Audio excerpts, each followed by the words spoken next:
اگر شما هم دوست دارید چالش های تیک تاکی رو انجام بدید و ویدیوهای این شکلی درست بکنید، این ویدیو رو تا آخر با من باشید.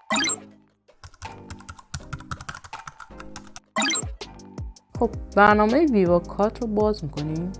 از این قسمت که نوشته تمپلیت میزنیم و یکی از قالبایی که حالا وجود داره رو انتخاب میکنیم. ببینید این چیزی که الان اینجا نشونتون میده نحوه نمایش اون عکسایی است که قرار شما وارد برنامه بکنید.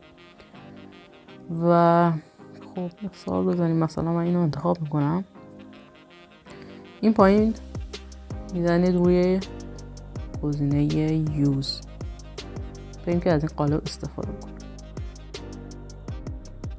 واسه گالریمون یه تعدادی عکسی که میخوایم باشون چالش رو درست کنیم، حالا قبلا عکس‌ها رو گرفتیم وارد میکنیم. حالا میتونه کلیپ هم باشه البته. و وقتی انتخاب کردیم روی نکست میزنیم تا برای ما بسازیم ویدیو رو.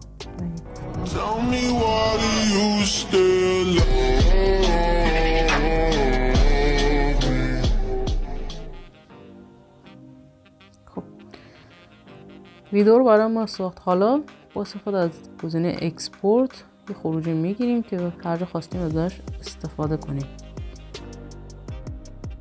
خب این خروجی کار توی گالری